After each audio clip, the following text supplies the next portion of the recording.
up, guys, gals, and non-binary pals? My name is Naomi. Welcome to House of Miscellanea Diamond Painting. It is Saturday night, and that means that we talk about art, we do a whip and chat, and just occasionally, every now and again, people will come on and ask questions about diamond painting related content, and I am happy to answer any questions, though that brings me around to some news, which I will share in a little bit.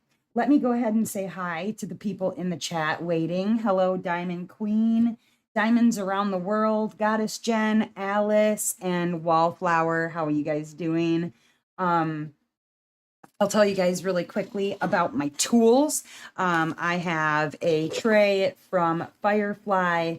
This is my Firefly tray. This is the Switch Mini Max from Firefly. It has a removable slide-off lid. We love that. This tray has a removable trash tray right here, a open and pour closed pour spout, and then the little hole right here is for putting your pen inside. Pretty darn awesome. Welcome to Alex. Hi, Sue. And then speaking of pens, this is a pen that Wallflower sent to me. It is gorgeous. It's from C'est Plus Boateur, and it is absolutely lovely. I love this pen. It has cinnamon and honeycomb in there, and it's got just some weird colors, and I like it. I like it because it's funky and chunky. Hi, Wolfie. How's it going with you? I am doing pretty awesome. Jamie, hello. I also have some Putty Crockers putty. This is the Drunk Cupid. Yeah, that's from Valentine's Day. But listen, everybody likes a little chocolate scented diamond painting putty. You can find Putty Crockers Boutique. She is Putty Buddy on Facebook. You can find her there. Hi, Sean Paints. Hello, hello. Gorgeous night in mid-Michigan. Yes, it is beautiful outside. Let me tell you. It was hot, hot today, but it's a nice evening. It's shaping up to be a nice evening. But I am working on Solstice from Diamond Art Club. This is by Christopher Lovell. Let me show you some stats here. If I can get it open. Where is she at? Where is she at? Where is she at? There she is. There she is. Let me move my light over. Sorry. I'm going to shake the camera a little bit. This is Solstice right here by Christopher Lovell. Absolutely gorgeous, gorgeous, gorgeous. And then she is a 65 by 92 centimeters in square. And I think she might still be available over at Diamond Art Club. I'm not positive. Going okay, been excited for all day for this. Well, I'm glad to hear that, Wolfie. It's very good to see you. It's been a minute. Hi, Kat. How are you? So, all of that said, I have really cool information that I have, researched for you guys to share with you about art and how it has influenced history. Because, we talk about art on Saturday nights. The plan is I'm going to see about maybe inviting some diamond painting artists onto the channel, see what I can find for that, there's a few that I'm starting to reach out to, and hopefully I can convince them to come on to a live and talk to you guys about their process, like what kind of art medium and art style they have, all the stuff. But I wanted to continue talking about art related things, mostly because I am not an artist myself. However, my husband is an artist, my son is an artist, my son's significant other is an artist. I can craft things, but I'm not an art person. That's not a rip on myself. That's just fact. I do lots of crafty things like diamond painting, whatnot, but occasionally I'll do a little something crafty, but that's really about it. That said, I do really, really enjoy diamond painting as a medium because it feels like not creating my own artwork, but um, to spice up someone else's artwork feels pretty incredible when it's finished. It looks phenomenal when they're done.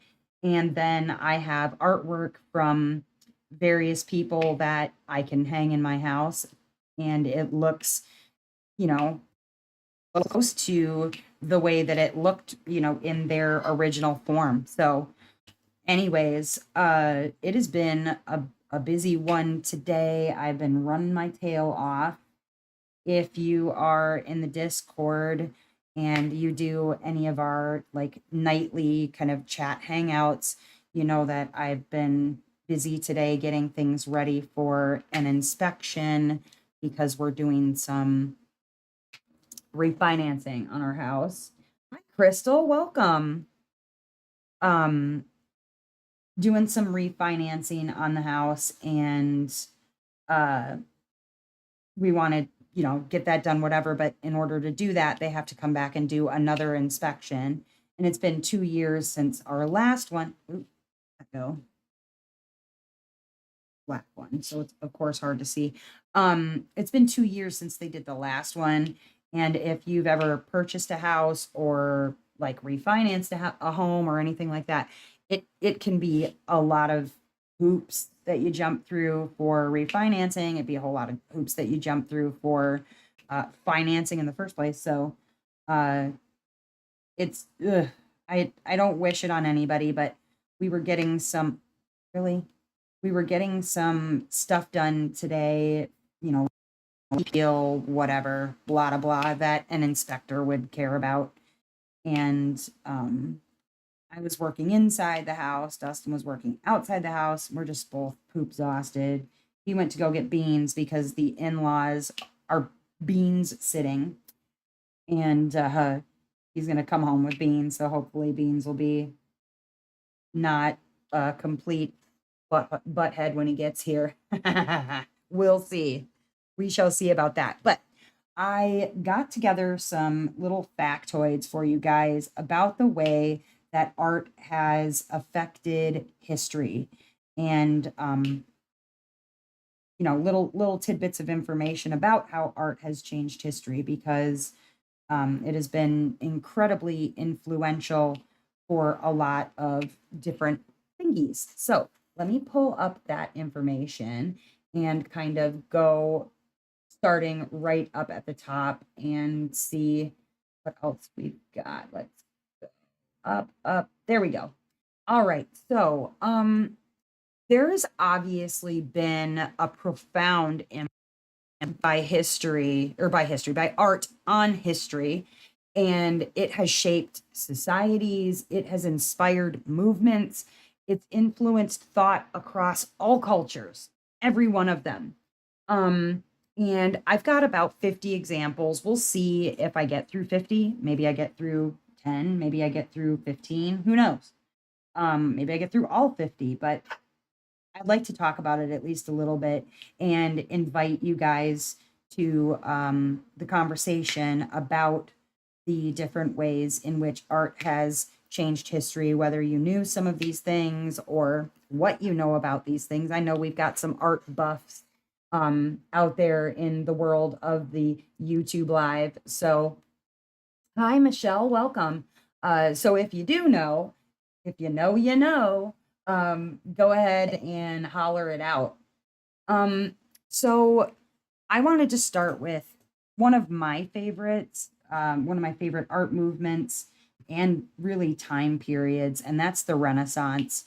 The Renaissance covers a very long period of history for art, and that goes from the 14th through the 17th century, so the 1300s to the 1600s. um, Especially notable for the Renaissance and what people think of the Renaissance is particularly figures like Leonardo da Vinci, Michelangelo, and the Renaissance of art period, right? It really inspired a a revival of classical thought. It influenced science, literature, philosophy. We got great artists, like I said, like Da Vinci, like Michelangelo, but then we ended up with this renaissance of thought as far as philosophy, culture.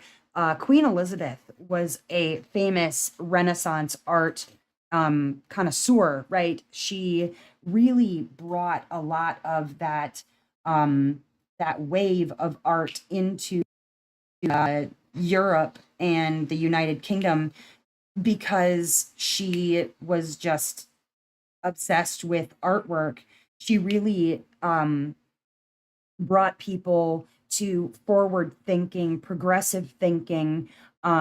This is how, we ended up with different religious movements in history as well, because people were really focusing a lot of their forward thinking on science and the way that science worked. I mean, you can go all the way back to the Renaissance movement of art, credit Leonardo da Vinci with the original concept designs behind the modern day helicopter. Some of his original drawings show uh, all sorts of planes and things that he was creating, not just in sketches, but in art. Hi, Destiny. Welcome, welcome. So there was just that I feel like is probably my favorite movement in art because there was so much happening at the time where we were really blossoming as a human race.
and making it work. My Lord.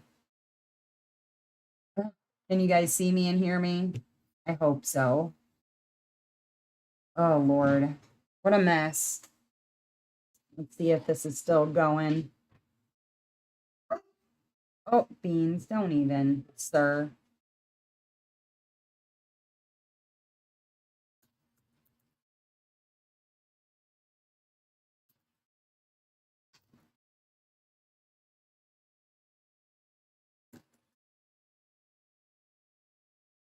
Um, just checking to see if this is working, guys. I'm not sure what is happening. Oh, good. Yes, no, yes. Try refreshing if you cannot see me or hear me. Yeah. Sorry about that. I don't know what happened. It just blinked and decided to go poopies on me. So sorry about that. Thank you for hanging out. I appreciate the waiting around. I don't know what even happened. Um, trying to figure out why it's doing dumb stuff, but good Lord. It was thinking hard. Yeah, yeah. Lord. Um, so anyways, sorry about that. Talking about the Renaissance, I guess, was just too much. It was too much for my life. I tell you, it said, no, Naomi, please don't do it. Well, I'm gonna do it anyway. Um, I'm all up and on to YouTube to make sure that it seems to be working. It was trying to show me a very old, um, there we go. There we go. It was trying to show me some old stuff, and I was like, what is even happening? Blam. Okay, perfect. I'm so sorry about that. Thank you for being patient. I'll have to go back and trim the video. Lord. Yeah, Beans just got home. And so, of course, he's got to let himself be known that he is here. I appreciate it. Oh, my Lord. What a mess. What a mess. Oh, now what is it trying to do? Even know. I'm not even going to worry about it. Anyways, so glad to see you guys. Welcome back. Sorry about the all of a sudden just booting. Oh, what's up? Well, how you doing? Um that all said, we were talking about the Renaissance, but I pretty much covered what I wanted to cover about the Renaissance as far as how it related to history and how it affected history, because there was a whole lot going on in the Renaissance.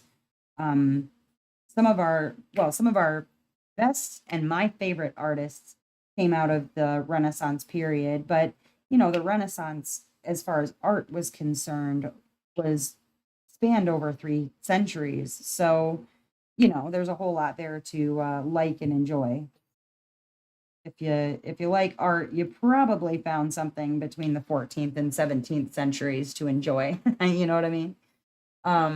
Yes, and I appreciate that you talked amongst yourselves. That was good. That was very good. Um, but oh Lord, Lord, Lord, Lord. I'm gonna see if I can. Whoop, not that.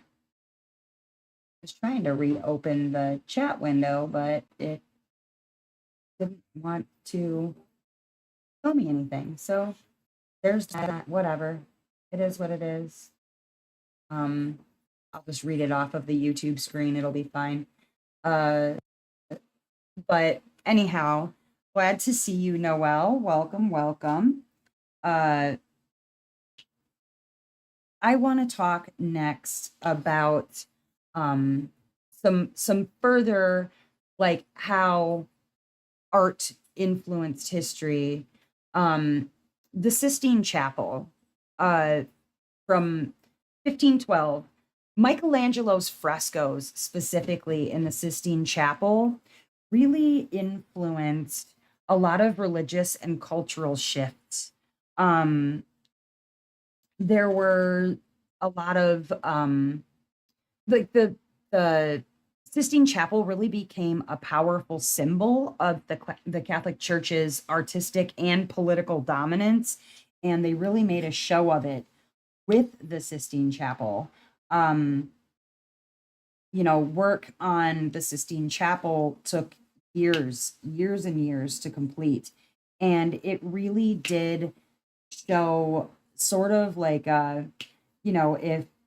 if religions were working on a pissing contest, a pissing match, then definitely the Sistine Chapel was the biggest puddle, you know? Sorry, Beans is upset, I guess, that Dustin thinks he's going somewhere. Um, but yeah, there was, oh, one second.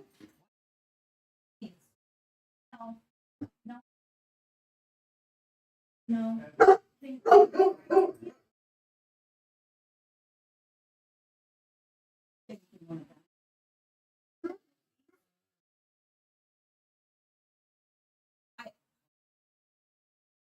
Dustin, I'm, I'm trying to do the live.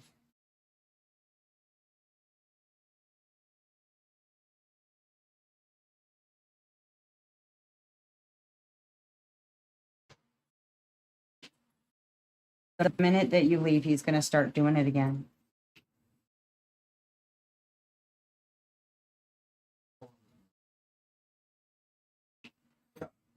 Anyways, yeah, he just got back, and then Dustin, he hasn't seen Dustin in, hours. He's just miserable. Absolutely miserable. Poor boy. You know, he's all sad and whatnot. Anyways, so yeah, the Sistine Chapel was sort of like the pissing contest of the religious world, and that was their way of um, really showing themselves as a powerhouse.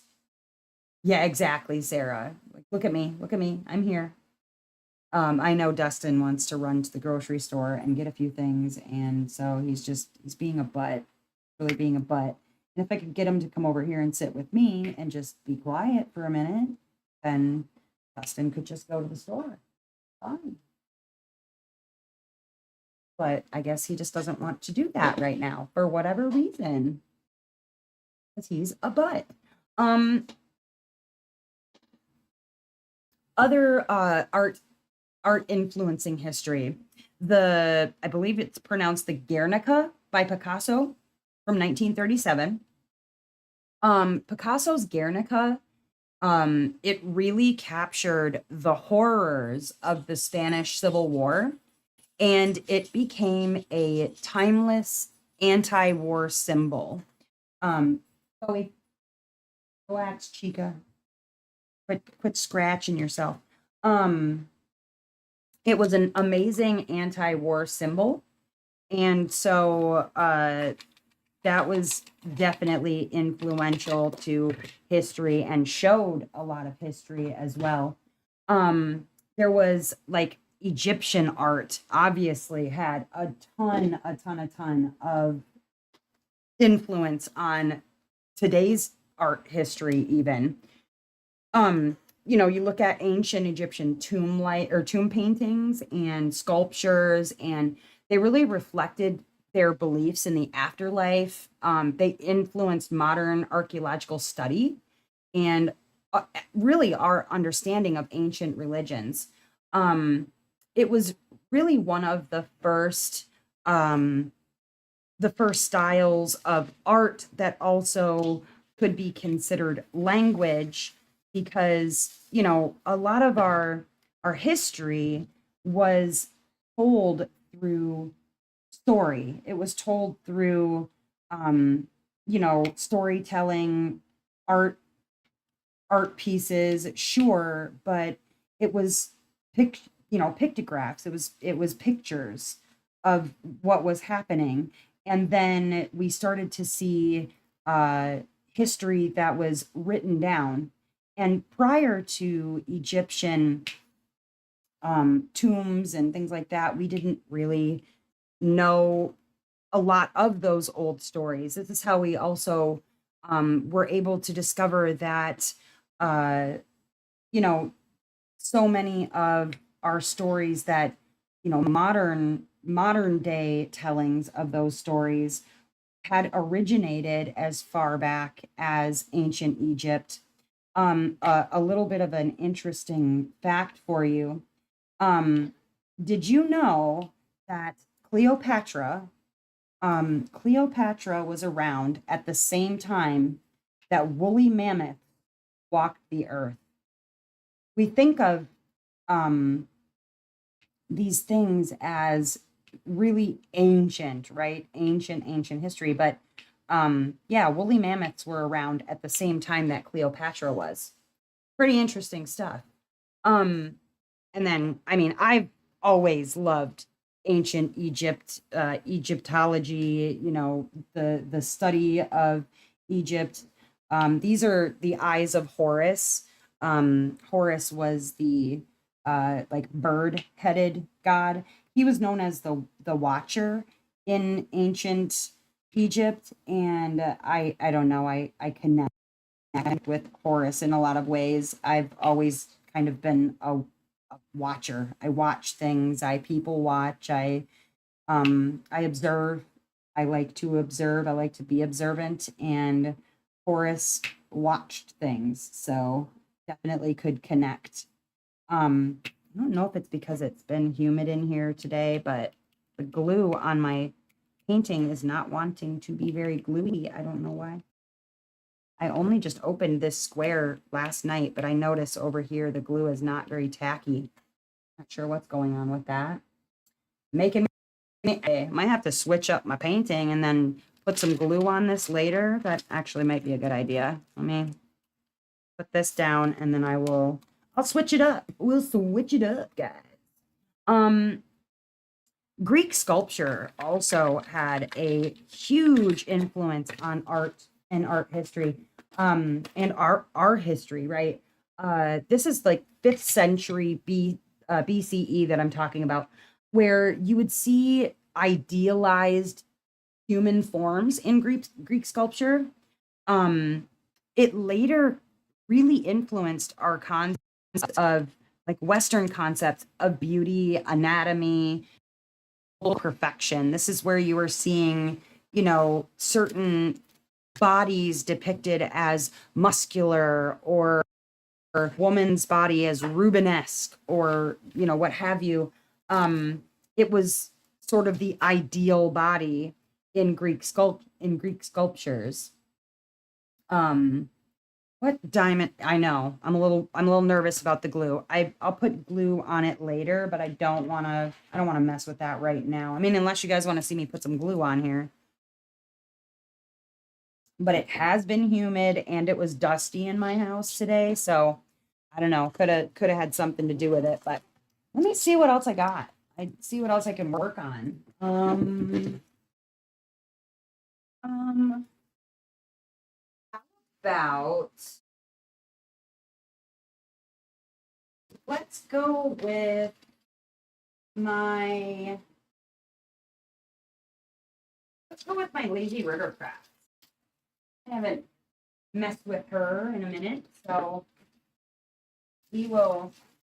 we'll play with our lazy river craft. I think that sounds good.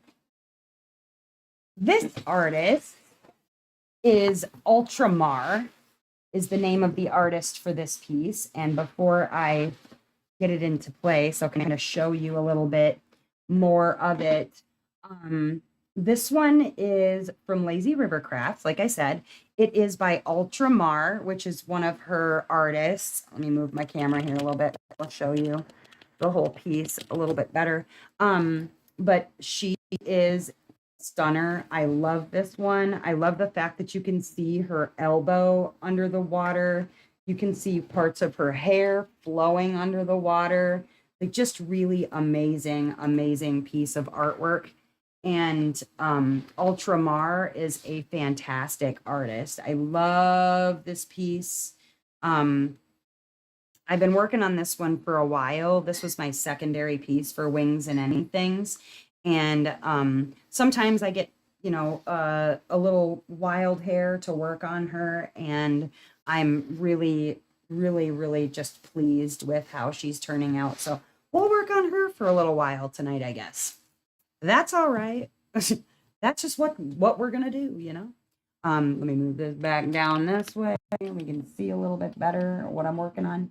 Um, so I don't know what was going on with the glue on that, but will not worry about that and move on to something else. When one thing doesn't work, you move on to the next. You know what I mean? So other art sort of influencing history uh, would be the Reformation in the 16th century. That was the Protestant Reformation art, like woodcuts by Lucas Cranach the Elder. Um, it visually spread Martin Luther's ideas, and it played a part in challenging the Catholic Church. Because remember, the Catholic Church in the Renaissance, it was that proverbial pissing match, right? So they were, able to kind of, yeah, see the glue is good on this. I think it's probably just because there was dust flying or something. I don't know what was going on with that one.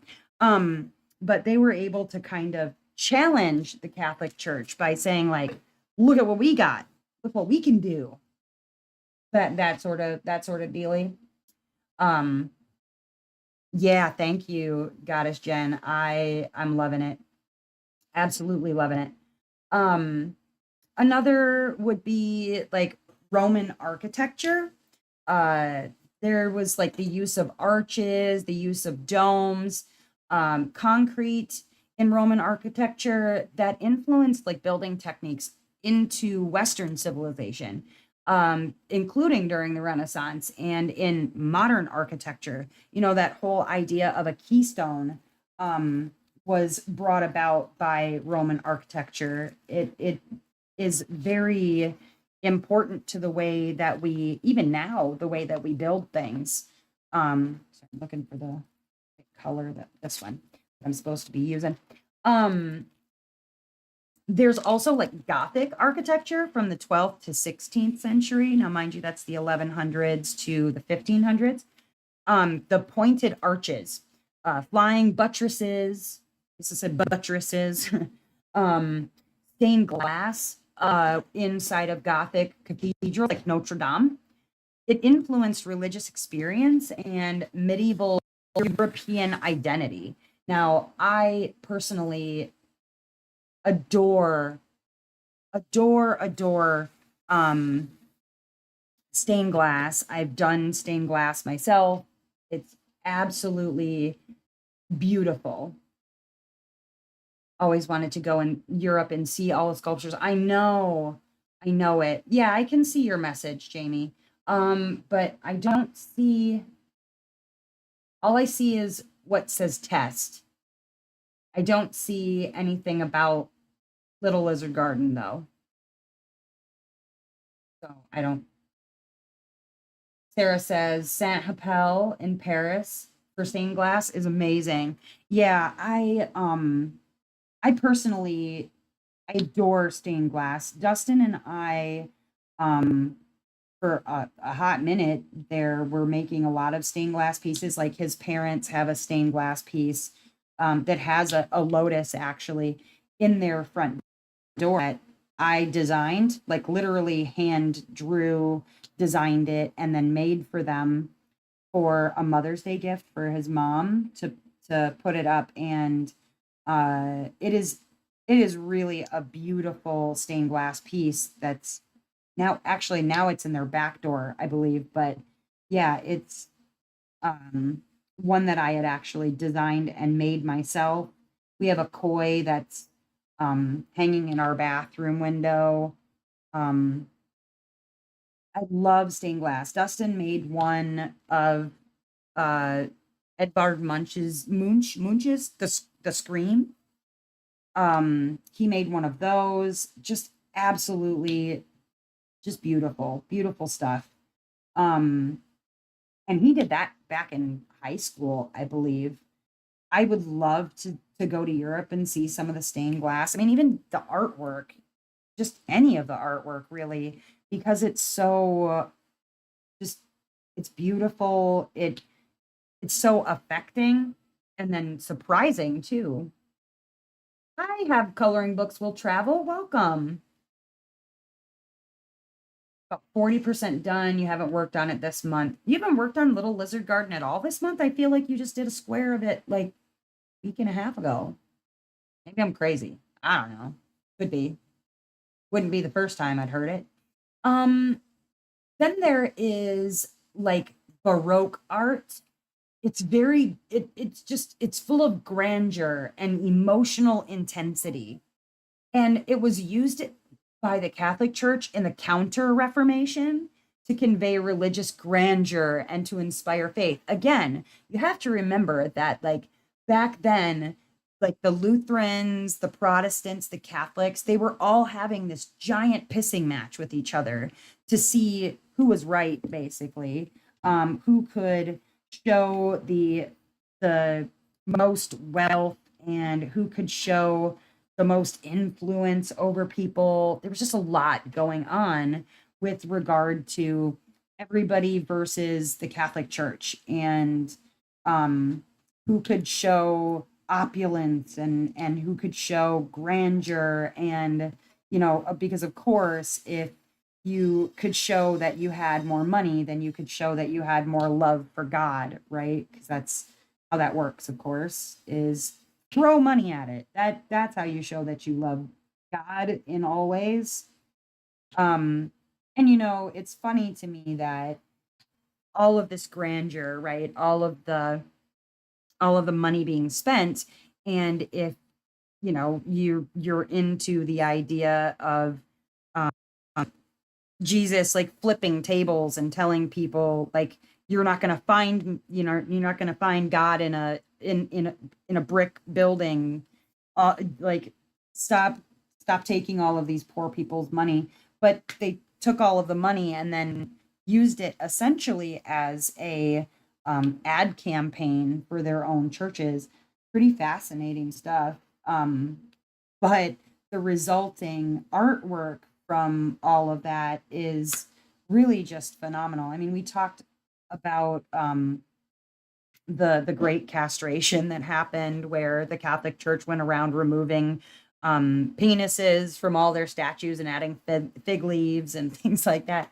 Like it the like really the pissing match was very extreme, very funny in some ways, and in other ways, like lots of bloodshed.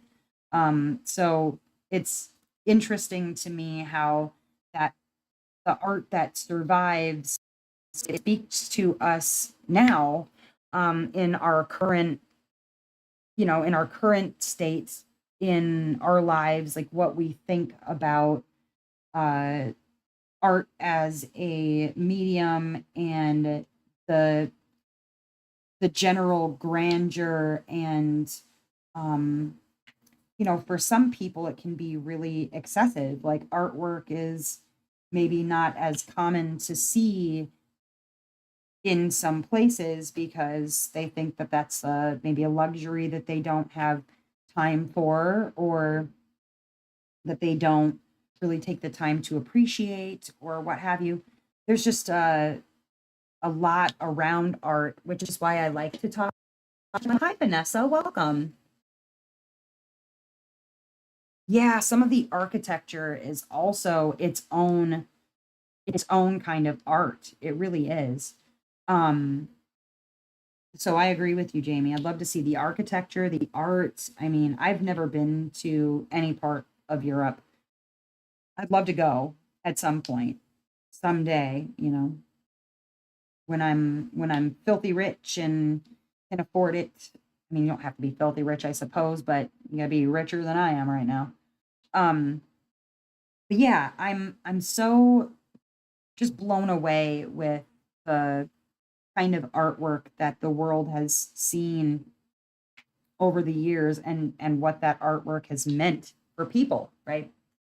Um, so another Dazzler field trip. Yeah, I'm into it, Sarah. Uh, then there was neoclassicism. Now, this was the 18th and 19th century.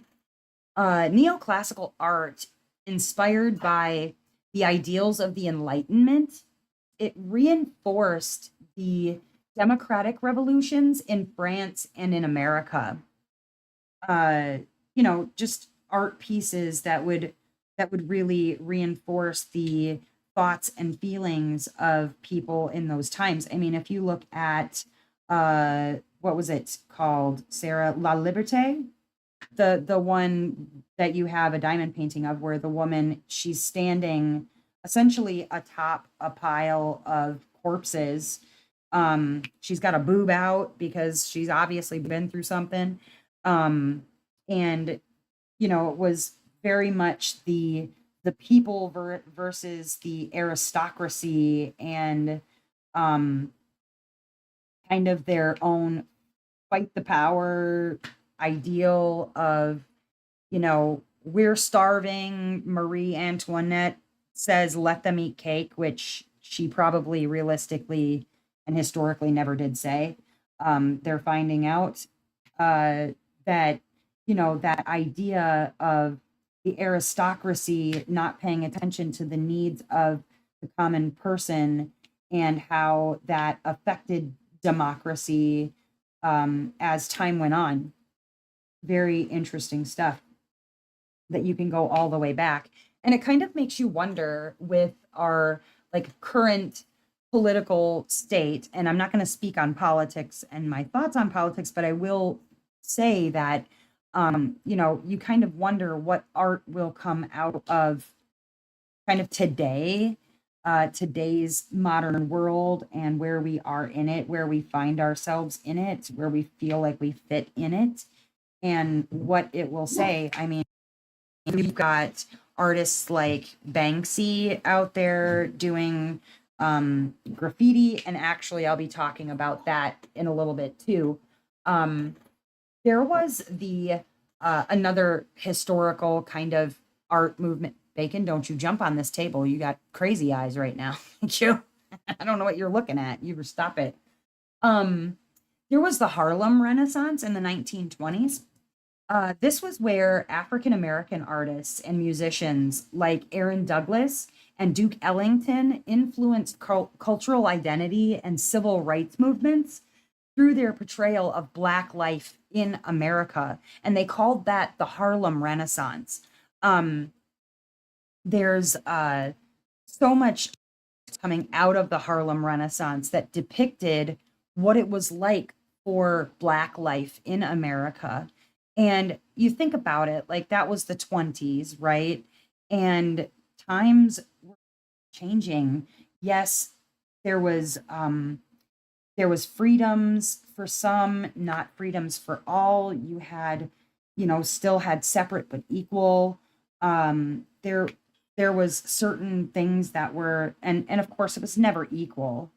It was separate, but it was never equal. Um, there was a happening in that Harlem Renaissance where what life was really like in Black culture then. So if you don't know about the Harlem Renaissance, highly recommend Aaron Douglas and Duke Ellington. Some beautiful works. And if I had my StreamYard up, I'd kind of show you some things, but you have to do a little research on your own for that one. Um, Another piece of art that influenced history, the Statue of Liberty, in 1886. Uh, it's a colossal statue, right? And it became the symbol of freedom and immigration, which really shaped American identity and international perception. It was a gift from France um, that accepted. It has a twin, a smaller twin, that lives in France, if I'm not mistaken. And it was a symbol of that, America was allowing immigrants and refugees from other countries, bring me your poor, you're hungry, you're tired, you're uh, disenfranchised. I don't know what it says on the Statue of Liberty. I'm just kind of making shit up. Um, Words. Uh, like with Nati. Hello. Yes, I am live. Welcome. Uh, she says, "Where you been, girl?" Having babies, right? Nati's been having babies. Beautiful babies. I can't wait to see pictures. Wait a minute, where's she been? Having a baby. Been popping one out. Busy, busy. Um, then there's the Impressionist movement. That was in the late 19th century. So that's where artists like Monet and Renoir, they broke away from traditional academic painting. Look at me talking, I'm not even diamond painting. Um, Broke away from traditional academic painting and influencing modern perceptions of light and color and emotion in art. They wanted to show people that art was so much more than just a picture. It's so much more than a picture. And there's so much more to see in that picture, really. Um, there's Mexican muralism, if we're looking from the 20s to the 50s. Artists like Diego Rivera, they like he used murals to depict Mexican history and culture, and it promoted social change and some nationalist movements. If you think about like the Legend of Zorro, right? That story is about a Mexican revolution and how even then we were using Mexicans to mine our gold mines and do work for us. They were essentially immigrants, but kind of in their own country. This is where we were seeing, you know, like depictions of those things with regard to um like the California Mexico divide and all of those things, like that's depicted in Mexican muralism. And that was something you would see like around about the 1920s to the 1950s. um Thank you, Nathi. Ooh, a hard labor trying to get back to myself with a 1-year-old. And yeah, I imagine. Oh my gosh, because you just did a turnaround. You were like, what? I don't think I could. This is a Lazy River Crafts piece. I know I'm blocking it right now, but this is from Lazy River Crafts. This is Ultramar is the artist. And it's a square. It's really lovely. I love Lazy River Crafts. I love this piece too. I've been trying to finish this one for a hot minute. But I always end up doing another diamond painting.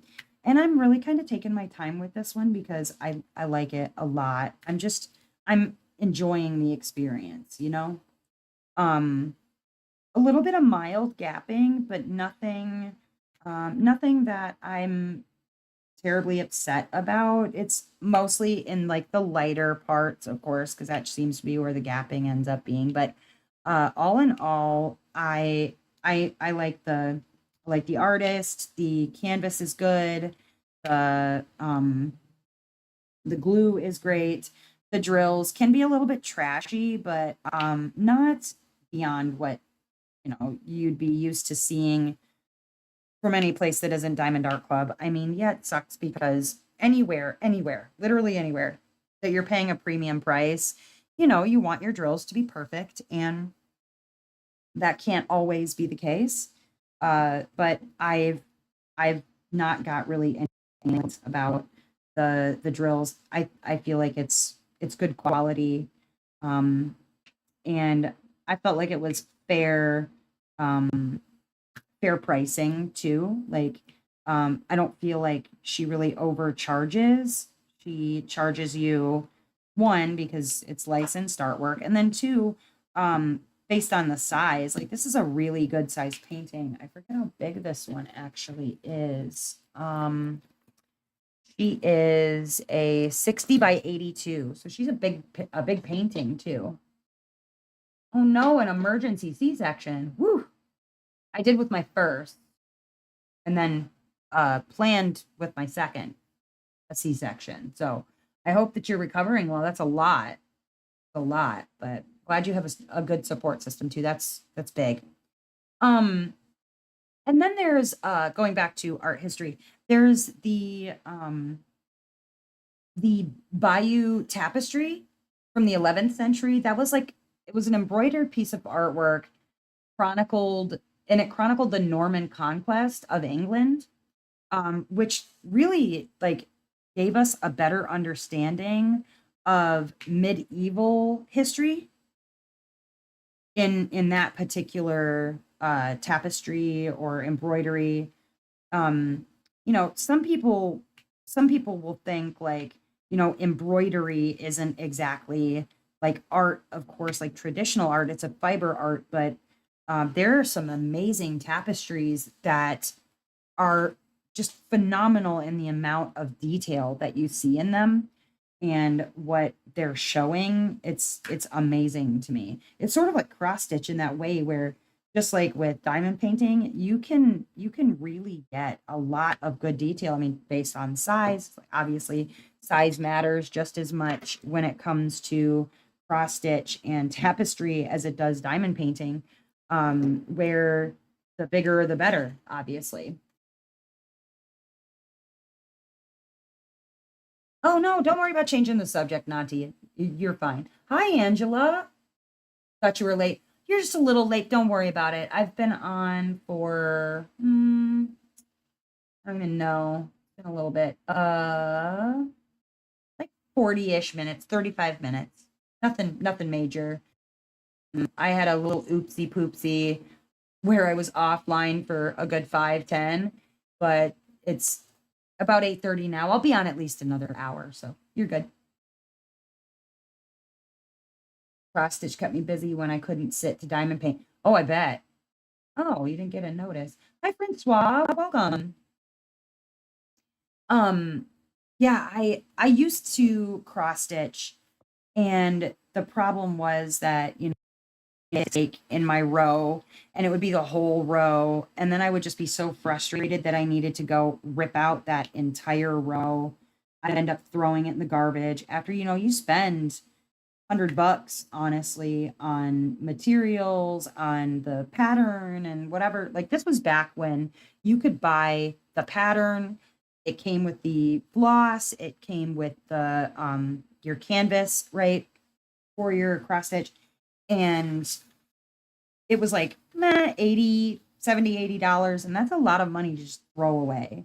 So a lot of them ended up in like boxes somewhere in my basement, probably just mildewing away down there. Because I just never touched them again. Frustrated, I was like, forget it. I'm done. I'm never looking at it again. I hate this. So when I found diamond painting, it was huge because I could still, you know, scratch that creative itch, that craft.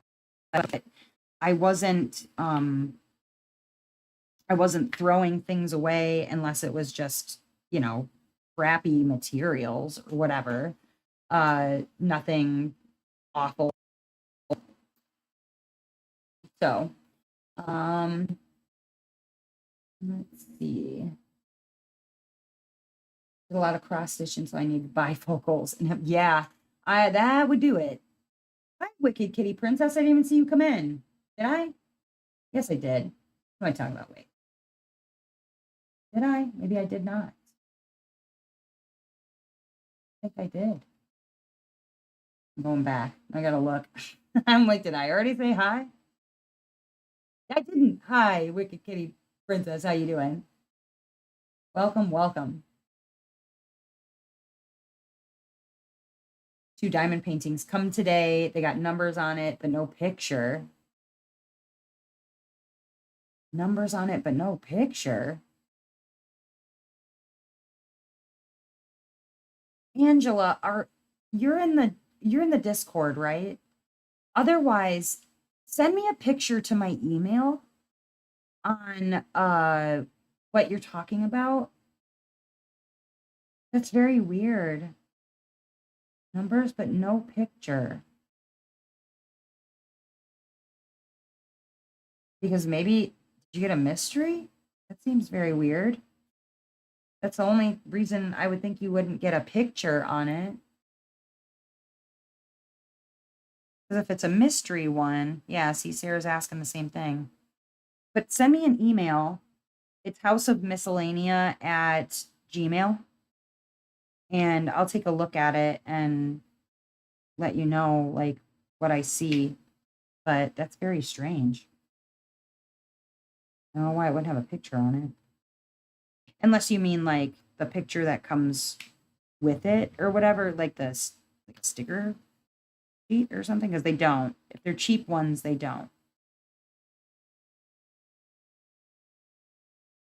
But yeah, so tapestries are gorgeous. Cross stitch is gorgeous. It's just not something that I am particularly good at.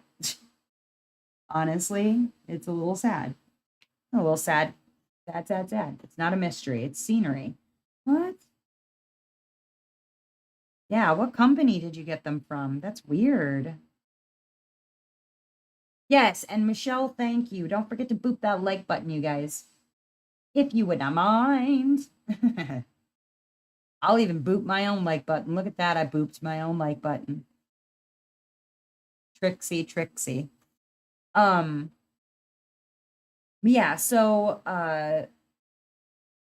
what else do we have here? Oh, Dadaism from 1916 to 1924, the Dada art movement.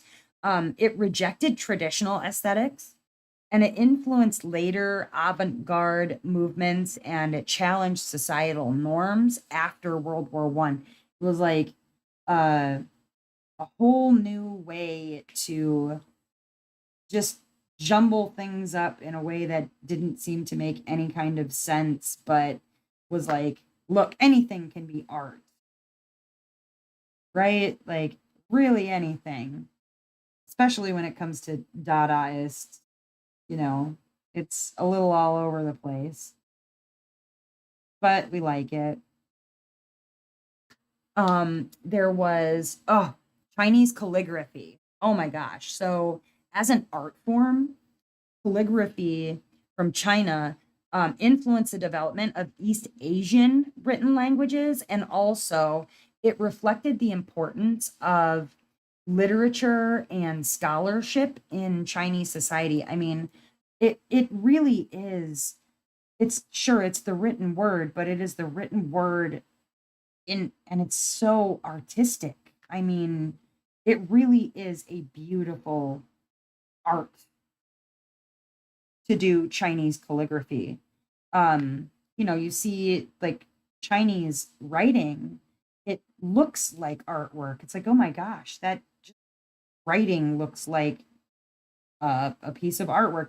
That's why you would often see, especially like, I remember in the late 80s, early 90s, my mom always had those like they were like rice mat scrolls. It would be rice mat, which is what you use to like roll rice into sushi or whatever. But then it would be painted with Chinese calligraphy and there'd be some art piece on it or whatever. Not screen printed, but like I'm trying to think of the word. It would be printed onto this like rice mat and it was hung like it would have the a piece of wood at the top and at the bottom, like scroll work, really, really pretty stuff. But it had calligraphy on it, and that was art, right?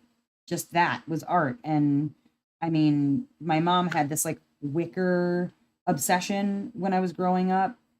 We weren't ever really allowed to sit on any of my mom's wicker stuff. She had a wicker table, she had a wicker, like all kinds of stuff. Why wicker? You, but that was her favorite thing. Um, but I remember she had a lot of those scrolls, like just all over the house. I could not even tell you if she knew what any of it meant, but it was there. I'm going to send a picture of Lil Man on Discord, but I don't know how to not make it public.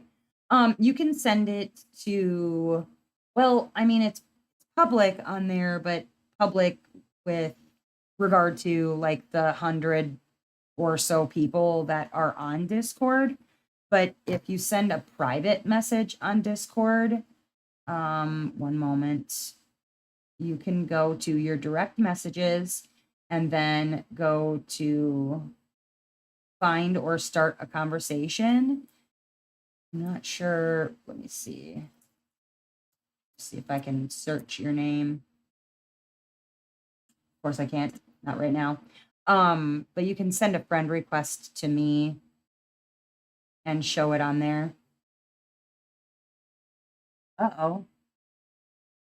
You were placed in a timeout. Who put Jamie in timeout? Who put Miss Jamie in a timeout? I don't know what happened, but somebody put Jamie in a timeout and it was not me. And I don't know that I can remove you from timeout. Does it say how long you're in timeout? Because you're not showing as in timeout, like, notes anywhere. That's really weird. Jamie, I don't know. Oh, it's okay now. Good. Okay. I was like, oh no, who did it? Too funny. Oh, it was Michelle wanted to express her powers. Because we're just playing around with people's livelihoods over here. It's fine. I know Jamie can take a joke. But yeah, I believe that you can send me a private message. Michelle put instructions in there, and then Angela, Amazon, send me a picture and email to houseofmiscellanea@gmail.com. And I will see what I can figure out for you. Then there was the Bauhaus movement. This was in 1919 to 1933. It was an art and design school, and it revolutionized modern architecture and industrial design. So it influenced the aesthetics of the modern world. The Bauhaus movement. Oh, Dustin's back. I wonder if Beans is going to have a moment. Two.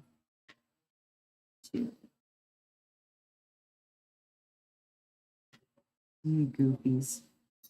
You just don't want Beans to come in and start barking about nothing for no reason, like he does sometimes. Dustin was talking about making some lazy chicken. I don't know if that's what his plans are, but if he does, I'm excited. He makes like this baked chicken and rice dish, and it's really, really easy to make, and it's really delicious too. Real good stuff. Real good stuff. Hi, Glory. Yeah, sorry. I pooped for a minute. I don't know what happened. My internet like blinked. All of my internet blinked for some weird reason, and it booted. So sorry about that. Email tomorrow. Oh, it's 2:30 in the morning. That's okay. Oh, sweetheart. Yeah, email me tomorrow. And I'm very, very sorry to hear about that. That's terrible. I hope that you're keeping an eye on yourself as far as your mental health, your physical well-being.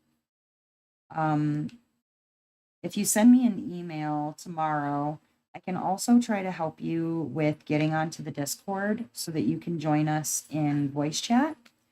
So that if you need to, talk to somebody or kind of unload a little bit or just listen to other people talking and diamond painting and hanging out, you can do so. We usually get together after all of the lives. We call it Discord After Dark, and we talk a little, dirty, a little more adult. But we have a real good time in there, and it's just nice to have a support system of people who genuinely care about. Oops, sorry, I'm bumping you guys. Genuinely care about your well-being, and just to have people to talk to or to listen to is even good for your mental health. So when you email me tomorrow, I'll see if we can't get you onto the Discord and get you figured out. Okay, sweetheart, and just relax. And if you need anything, please let me know. Okay. Nati sent them on Discord. Ooh. Oh, okay. Here we go. Oh my God. I would like to thank you for sending me a picture specifically of his toes because those are my favorite baby body parts. I will eat those feet. Oh my gosh. I want to eat his baby toes. They're perfect. They're perfect, and I want to chew on them. What is it about women with babies and becoming like, I don't know, homicidal maniacs? If we said that about anything else, people would be like, lady, you need some help. But it's okay to say about babies that you want to eat their feet. Just chew them right off. Chew them off of his whole leg. Eat them. And he's got those chunky, oh, adorable. Adorable. We don't condone cannibalism. Oh my goodness. Yeah, I got it. Oh my gosh. He's beautiful. He is absolutely beautiful. You did good. Not the you did good. Oh goodness. Okay. Other art types. There was like pop art from the 50s and 60s, the 1950s, 60s. Artists like Andy Warhol and Roy Lichtenstein influenced consumer culture by critiquing mass production and commodification. So, kind of poking fun at our consumerism, um, the way that we just need to buy name brand, the way that we, I mean, nowadays, even how we've ourselves become a brand. It's a crazy thing to think about that, a person has a brand, right? Like it would be on brand for me to I don't know, like talk about poops and farts and whatever, but for another person that would be off brand or whatever. Like that's crazy to me. And I wonder if Andy Warhol were making similar style art today, if he would, if that would come up, you know. I mean, even like his art piece of Marilyn Monroe and the way that we consume media is it really spoke a lot to history and art's impact on it, kooky stuff, real kooky stuff.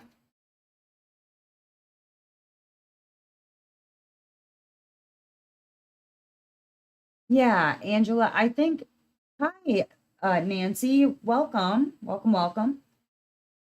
You, Francois, I love eating my grandson. Yes, see, babies are delicious. And Angela, I think that diamond art really will help you to just take your mind off of stuff. It will. Lori says, I work at Trader Joe's and I was bombarded with baby feet today. Oh, yep. I would walk up to a stranger's baby and be like, ma'am, excuse me, I'm gonna need to put your baby's foot in my mouth. It's right in there. Just, I won't like chew it off. I'm just bite that foot. Just bite it. Like just with your lips though, like bite it with your teeth.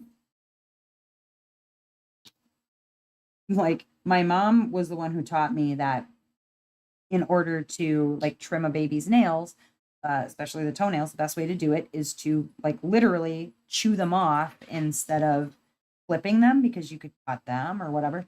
And I was like, you're nuts. And then, yeah, Start chewing on my baby's feet because you got to make sure that you don't flip off a toe. You're trimming a toenail off and trim off a toe. It's no good. Babies are amazing. Amazing. I cannot wait until I'm a grandma. I mean, I totally can wait, but you know, I'm very excited. Very excited to become a grandma when that happens. Because I will be able to eat baby toes anytime I want. You know? Over here nomming on babies. You're right. See? Naughty nose, chewing off baby nails. That's what you gotta do. How you keep their little toesies safe. Number 5. Where is number 5? 754. Yes, I was right. I'm gonna show the baby love on Discord. So really you can put it in not pets. What am I looking at here? You could put it in group text hangout or like because that's just a general chat room or whatever. Otherwise,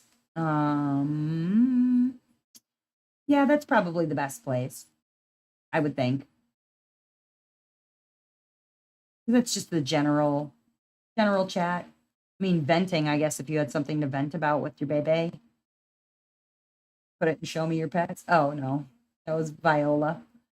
I was like, wait, what? There's a kitty in there. Being a grandma's next level. Yeah, I'm jealous. Finished works. Yeah, I guess technically he's a finished work. I mean, you had to bake him, right? Non-DP hobbies. Non-DP hobbies. That's the one. You like to rhyme, so you only get to see the toes at Trader Joe's. Love it. I love it. There was other, you know, artworks that influenced history. The Mona Lisa, not only influenced portrait painting, but it also became a very iconic symbol of art itself, right? It really affected the perception of artistic genius. Leonardo da Vinci was really considered a genius as far as artists go.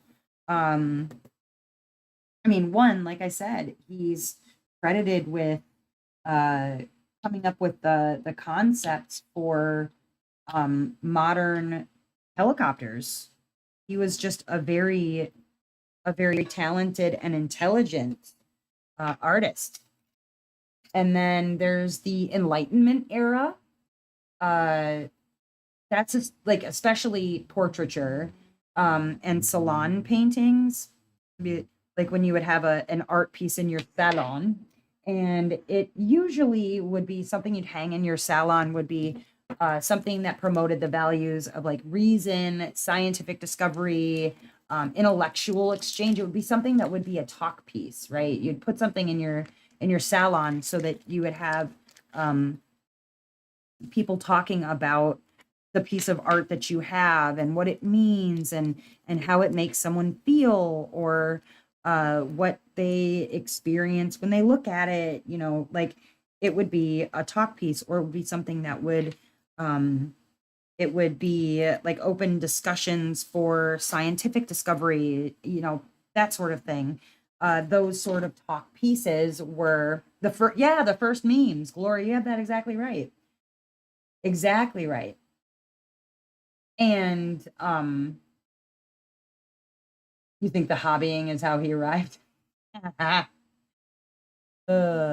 Yes, that would be the other craft.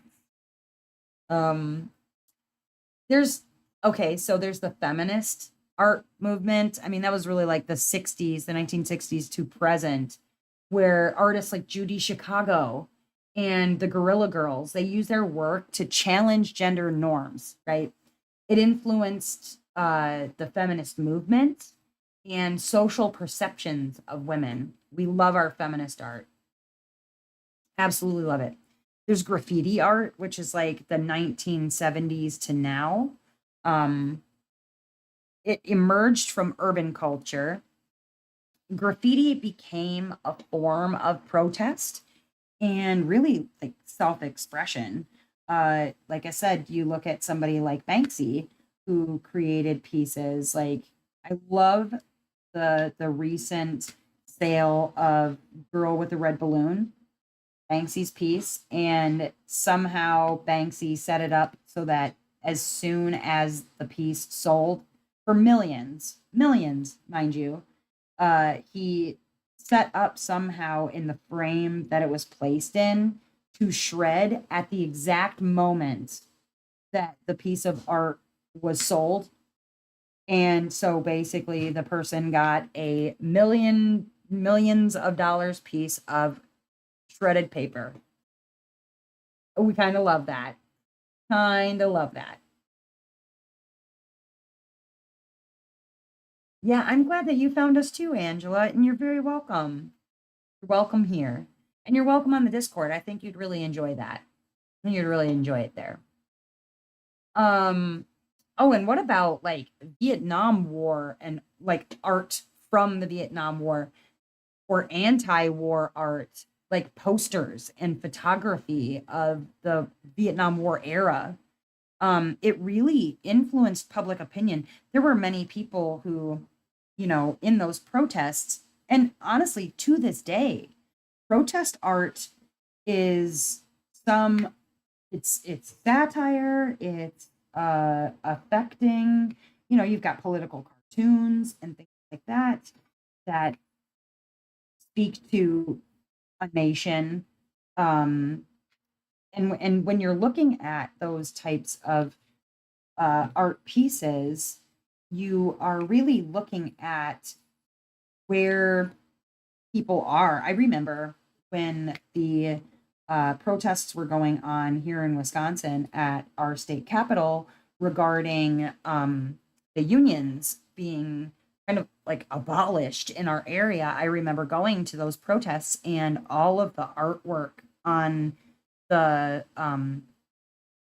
on all the signs, things like that. It was crazy. And obviously some of them ended up becoming memes online and whatever, but uh it's sort of like walking around with a meme even back in anti-Vietnam protests, you had the birth of different parties, like you end up with the Black Panther Party and things like that, like all kinds of um, there's religious protests and things like that where you're getting a slew of information in these pieces of art, and it's really amazing to me, like the creativity that goes into a lot of it, just very crazy stuff.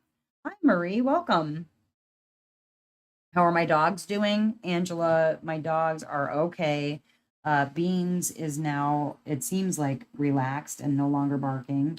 He went with Dustin to the store. I just don't think he was ready for Dustin to leave because he'd been over at my in laws all day being puppy sat and, well, dog sat, really. And because we're getting some stuff ready for a inspection in the house and outside the house, and he was not happy with the idea that Dustin was going to leave, so he yeah, started throwing a fit. Yeah, hi Marie, how are you doing? How's your evening? What else we have? Oh, the pre-Raphaelites Brotherhood from the 19th century. That group of artists rejected the mechanization of the Industrial Revolution, and they medievalized art to influence the Victorian era's aesthetics and romanticism. Like they hated the idea of, these modern technologies sort of taking the focal place away from Victorian era, uh, Regency era artwork. They they felt like it was a blight to see all of this industrial revolution happening around them. There's also like the Art Nouveau movement from 1890 to 1910. This was like known for its flowing lines, its nature inspired motifs. It shaped architecture and design, particularly like European cities like Paris and Vienna were very um, influenced by Art Nouveau. Um, oh, artwork like African tribal masks. Uh, we have a piece of African tribal artwork. It's a statue, and that's definitely had influence in our house. We call it famine because it looks like a really skinny, um, a little skinny boy with like a mask in front of his face. And every time that we end up getting like I don't know, kind of like a feast or famine thing going on in our life, we are reminded to just for a second, like go and bring it some honey. I've left tobacco, I've left um money, I've left all kinds of stuff up there for this statue. I remember we went to a consignment shop and Dustin found it on a shelf, right? Just whatever. And he started walking around with it. I think he was just kind of thinking about whether or not he wanted to get it. Um, I was walking around separate from him and I caught up with him later and he had it in his hand and I was like, "What's that?" And he's like, "I don't know. I can't put it down." I was like, "Well, that's weird." He's like, "Yeah, yeah, I can't I don't want to put it down. I think I need to bring it home." And I was like, okay, cool. Hope this isn't like meaningful things where you're bringing home some cursed something or other and we're all gonna die.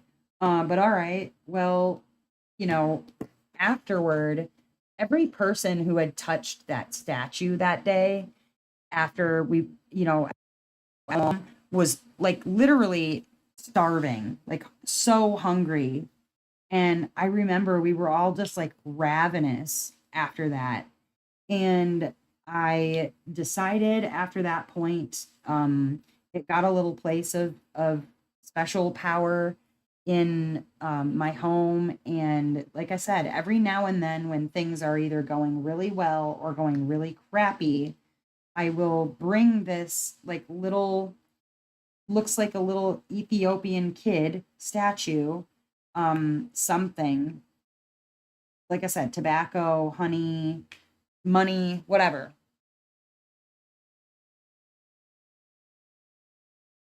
Your email and description.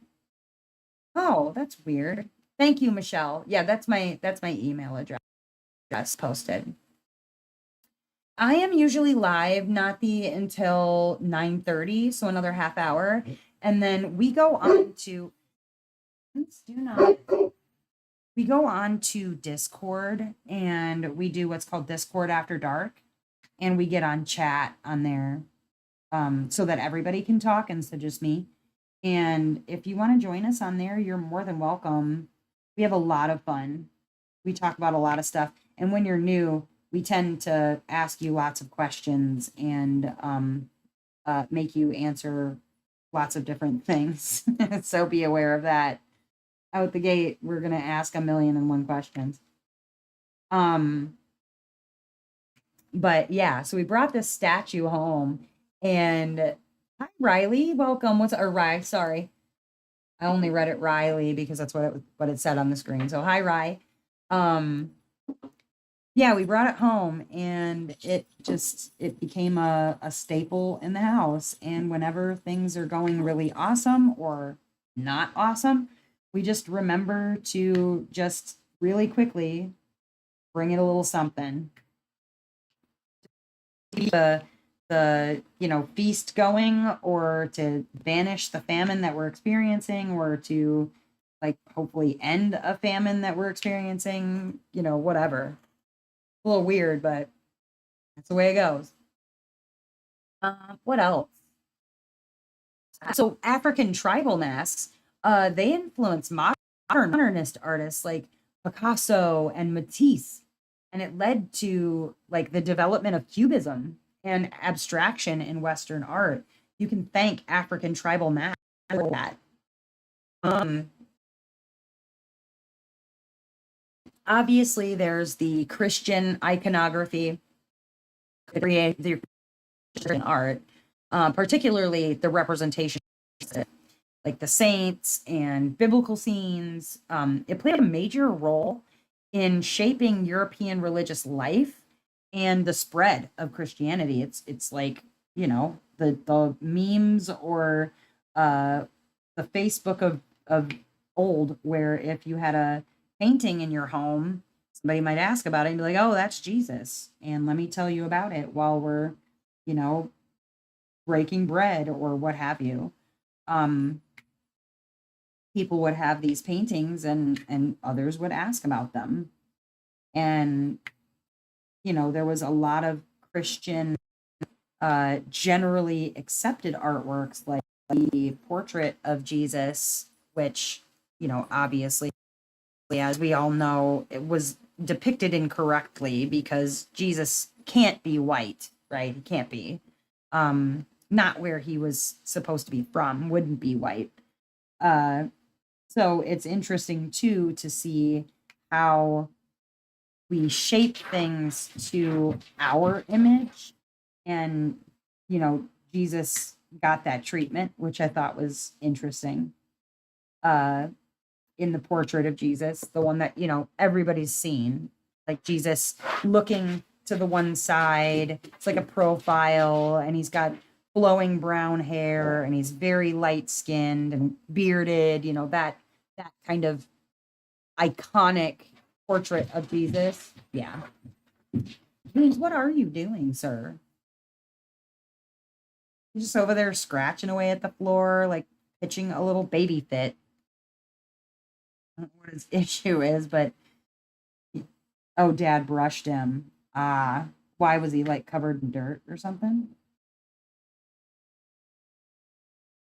Oh, he had burrs, probably from playing in Grandma and Grandpa's backyard. Oh, booger. What a booger. Is dad making lazy chicken? All right, cool. Um, there it is. Uh, Tradewind Doxies does diamonds. Yeah, right. He isn't. He would have dark curly hair. Oh, wow. Would love to hear some more about that sometime. Tradewind Doxies does diamonds. I mean, okay, so have you ever seen, it's kind of off topic, totally fine. Have you ever seen the I believe it's Netflix series, oh, the OA, like the letter O, the letter A?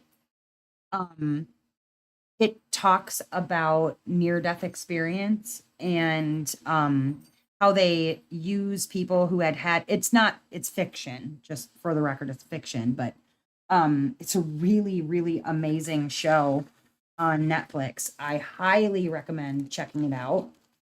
Um, I think that would be really cool, but that sounds like that's a whole story to tell.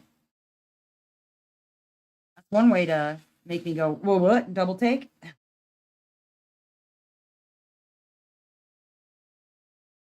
Went off for a minute. It's back now. Oh, that's weird. I'm sorry. I don't know what that's about. Was I gone? Was I gone for anybody else? I don't know. It's very strange. At least, I mean, I'm seeing everything on my end, so sorry about that. I'm not sure what happened. Um, what else do we got? We have, oh, the Byzantine mosaics, lavish mosaics in churches, like those in Hagia Sophia, Hagia Sophia. I'm not sure how you say that. I don't languages, all of them. But it was influenced by the spread of Orthodox Christianity, and it established a distinct religious aesthetic, right? The Byzantine mosaics. And then there were the Roman frescoes, right, in Pompeii. The frescoes in Pompeii influenced neoclassical art and design. It inspired a renewed in classical antiquity during the 18th century, that discovery of those frescoes, those Roman frescoes in Pompeii.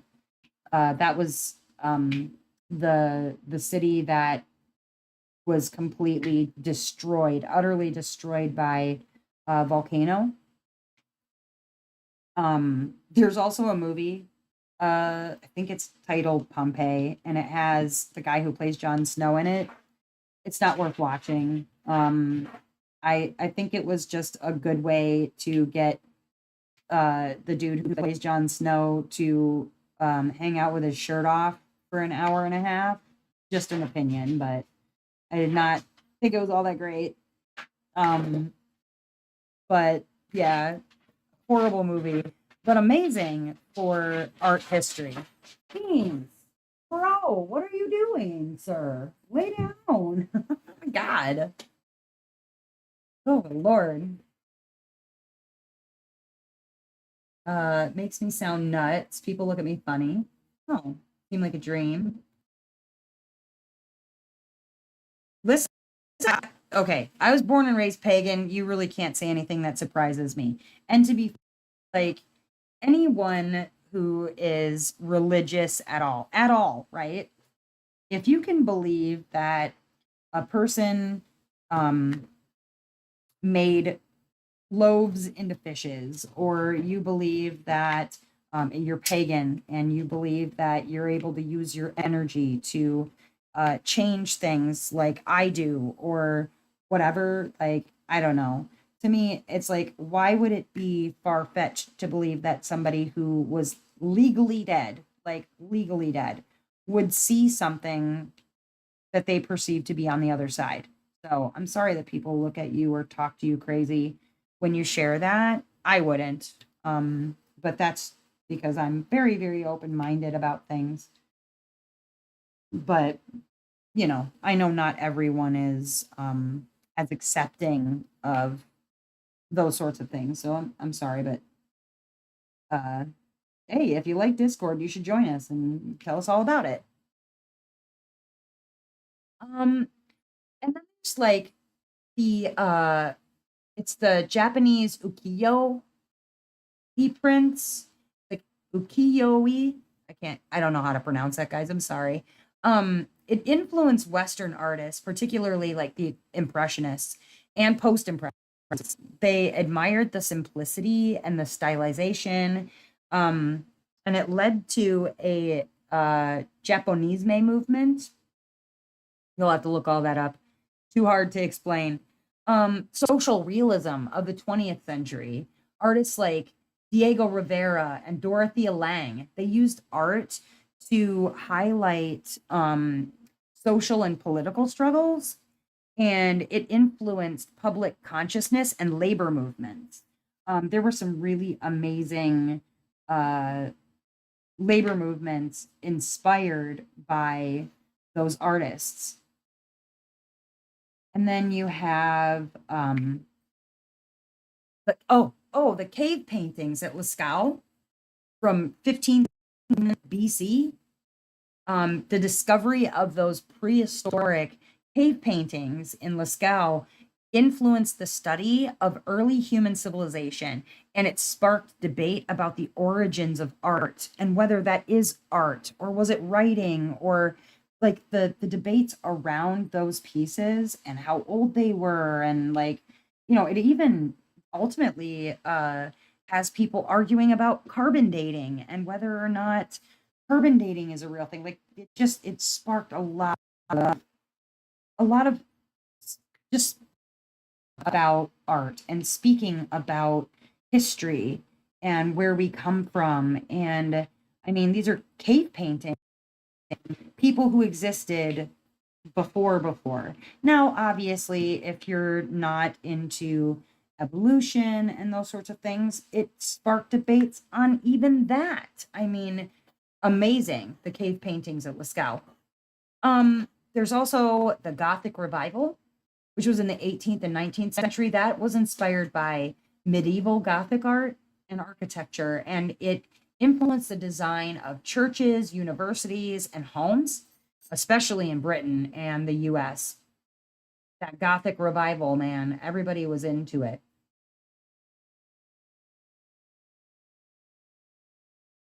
Diego Rivera is your favorite artist. Good stuff. Very, very good stuff. Oh wow, trade win. That's crazy. Not crazy like bad crazy. That's just crazy. Um, I know the feeling of like having a message that is for somebody. You know what I mean? Like to have that feeling like I need to tell you this, right? And sometimes people are going to look at you a little sideways crazy, and sometimes they're going to go, oh my gosh, okay, thank you. So hopefully, whomever you needed to tell the message to was one of the people that just says thank you. But um, I tend to think sometimes people are more skeptical and they get a little grumpy about it. So I hope it was handled well. You know what I mean? Like, I hope it was handled well.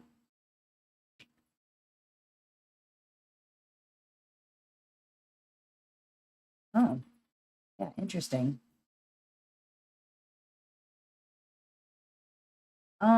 Let's see. We've got Hieronymus Bosch's The Garden of Earthly Delights.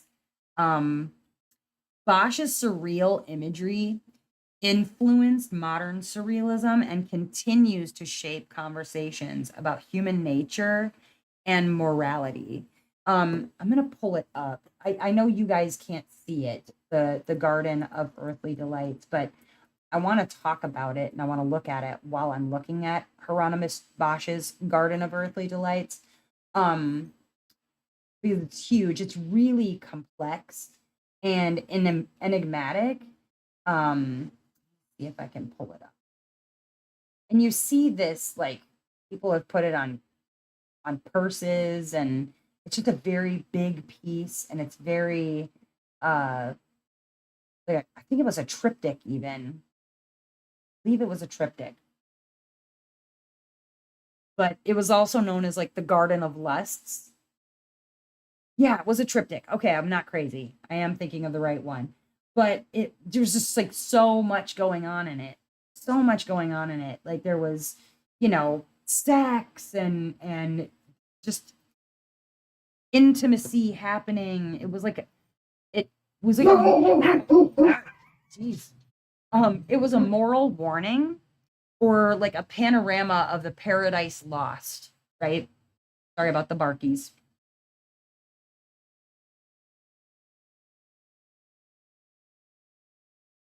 I'm just reading your messages, Tradewin. Oh wow. Well, I'm glad that she knew it was from the person that was supposed to be from. Because sometimes people will literally look at you like you're nuts. So I get it. Um, there's the Islamic Golden Age, the 8th through 14th century. So we're talking like early days, right? Really early days.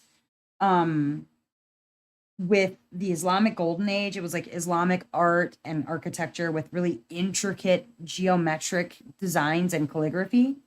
It influenced the development of mathematics, science, and architecture. There are some, what is it called?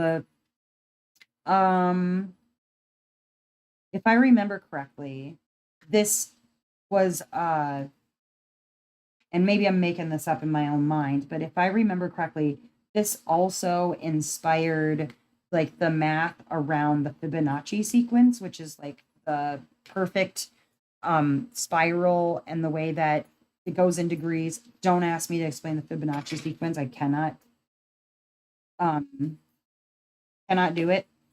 Watch the Da Vinci Code. Right, watch the Da Vinci Code. There you go. That'll work. That will work. Thanks, Dustin. How's your plant, by the way? He's got this one plant that has spider mites. Oh, bring over the new the flower with the cactus with the new flower on it. And show him. Check this out, you guys. Remember when we planted this on the Twitch? And look at him. Oh, I'm gonna dump dirt on my diamond painting though. That'd be bad. Just one little piece of rock there. This was the one that we planted during the Twitch live. And look at it, it's got a little flower growing on his goofy goblin head. Like, look at it, it's an amazing, it's two of them, actually. Three? There's three of them. There's two teeny ones, boop, boop, and then that big one in the middle. Yeah, and you remember when we planted this? Like, it was not long ago. Maybe a month? If that. That's really cool. Yeah, he's got flowers happening. Giant pimple. Yes. This painting, Tradewind, is from Lazy River Crafts. And Stephanie over at Lazy River Crafts is amazing. She's the owner. This one is by Ultramar. Sarah, would you mind plopping a link to Lazy River Crafts in the comments for me, please? But yeah, he has another, the Medusa had one. That one we found out has spider mites. Not sure where they came from. But it's the only one of his. Oh, they came from the greenhouse. Well, that's the only plant that has anything on it. You know, there's a lot of places for them to hide. Many plants, it would be, you know, easy to stow away. Spray them and then ship them, you know, and well. And that one was from Home Depot? Uh-huh. And my dad, well, whoever their buyer is. Right. But you got it from Home Depot. And my dad's also had it. Oh, your dad's had it too. Yeah. How did he take care of it? Anyway. Alcohol spray? Yep. Yeah, so what he does is he sprays it with alcohol to try and rid it of the It kills them. and it kills them on contact. I haven't noticed any new webs in there, so that's a good thing. But yeah, a little tiny spider mite. Yeah, I kept noticing a little web forming and on the Discord, are you live there or is it just text chat? No, we actually go on there and we talk to each other. Like I get on my headset and other people get on theirs and or their phones or whatever they use, and we all talk. Yeah. This is the name now, Gorbachev.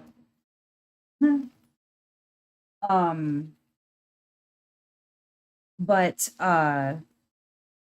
yeah, so he ended up having little spider mites. We didn't notice it until parts of the plant were starting to turn yellow, and we're like, what in the heck is going on here? Beans. Do not, buddy boy. Help. Dustin. Thank you. Please help with that boy. Beans. What is your issue, brah? Yeah, probably does.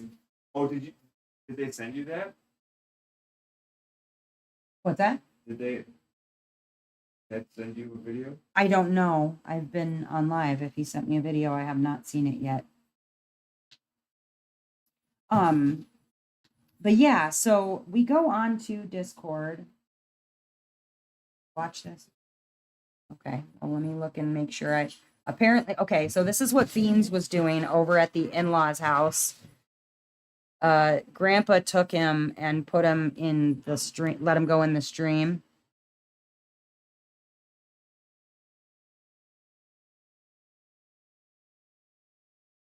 Creek. Laying in the creek.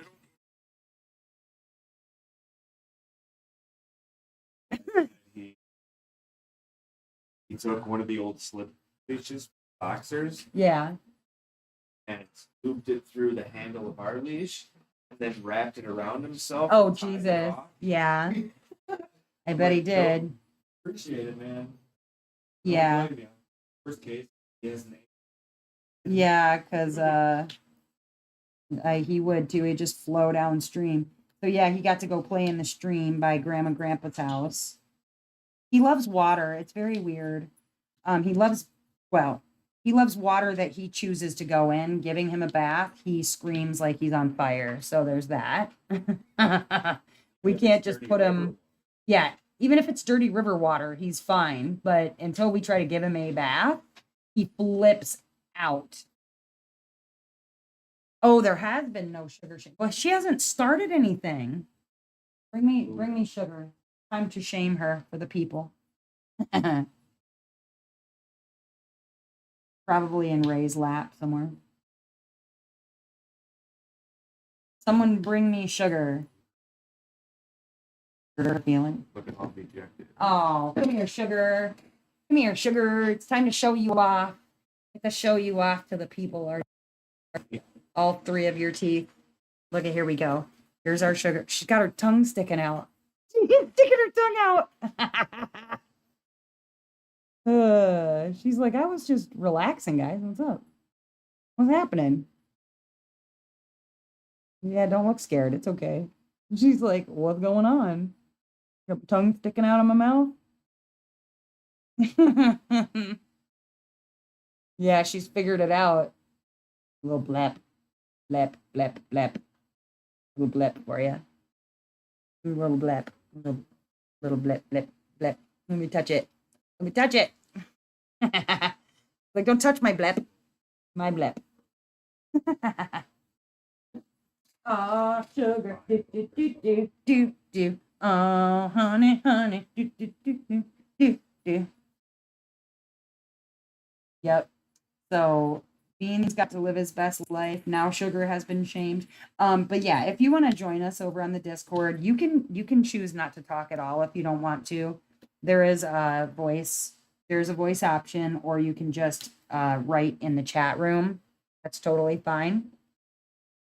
Whatever works best for you. But we go in there after the lives, into the Dazzler hangout that's in there, and a group anywhere from, it's usually the least amount it's ever been really after a live is like 4 of us. And then the most has been, I think, like 15. But some just sit and listen and say nothing, and that's okay. But if you're new, we tend to ask you a bunch of questions. So be aware. Be aware everybody's gonna be asking you questions. Oh, and actually, as we have like 7 minutes left, I would like everybody that is on to do me a favor, please. And if you yourself have your own YouTube channel and you would like to promote yourself and share your YouTube channel with the people in the chat, please go ahead and post a link to your YouTube so that people can check you out and subscribe.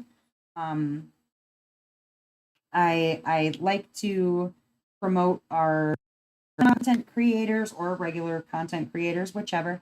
There is also a place in the Discord where if you are a content creator that you can post a link to your YouTube, or you can post videos. One person posts links to her videos when she uploads new ones. So you can feel free to use it as much or as little as you would like to. If you just want to post once, totally fine. If you want to post several times, that's your place. That's your place for, self-promotion. So if you would like to self-promote right now in the chat, you can feel free. You have my permission to do so. All that said, let me look through things. Yo, stop it, dude. Let me look through the art stuff one last time and make sure I don't have one last thing that I want to talk about. Oh, I do love Aboriginal dot painting. Aboriginal art has influenced modern Australian identity, and it brought attention to the cultural significance of storytelling, spirituality, and land for Indigenous peoples. Really, the artwork of Indigenous peoples generally is important. And speaking of indigenous artwork by Indigenous peoples, definitely, if you're joining the Discord, we have some events going on that are specific to the Discord paint-alongs, and we will be doing a paint-along beginning in October. Right now we're working on a mystery together that's running September, October, and then parallel to that, October and November is Indigenous Peoples Month. Month, I should say, Indigenous Peoples Time, where we are doing a diamond painting specifically that is purchased from the Indigenous Collection, and it is indigenouscollection.com. It is Indigenous art made by Indigenous people specifically. So it will be the artwork, it will have the name of the artwork, the name of the artist. And now this is specifically from a First Nation Canadian Indigenous person, but there are tribe members from all over that have created Indigenous art. And so this is the piece that I will be doing for Indigenous Days, but you know, it's very important that we pay attention to the artwork that comes from Indigenous. That said, you guys, we are getting very close now to the end of the live. And Sarah just dropped a link for the Indigenous Collection so that if you wanted to join us, hello, Lord. If you wanted to join us, you can do so and do a paint along with us. But we are requiring that the painting be purchased from Indigenous Collection, specifically because the money that is raised goes back to Indigenous people. Not only that, but it is not problematic artwork depicting incorrect things about Indigenous people. It is made, like I said, by Indigenous people. So you are not going to see some of those questionable choices for Indigenous art. So definitely check that out. If you are asking, so you have a channel, not sure how to do that. So if you have a channel, all you have to do is like open a new tab or whatever, go to your YouTube page and share your YouTube page information.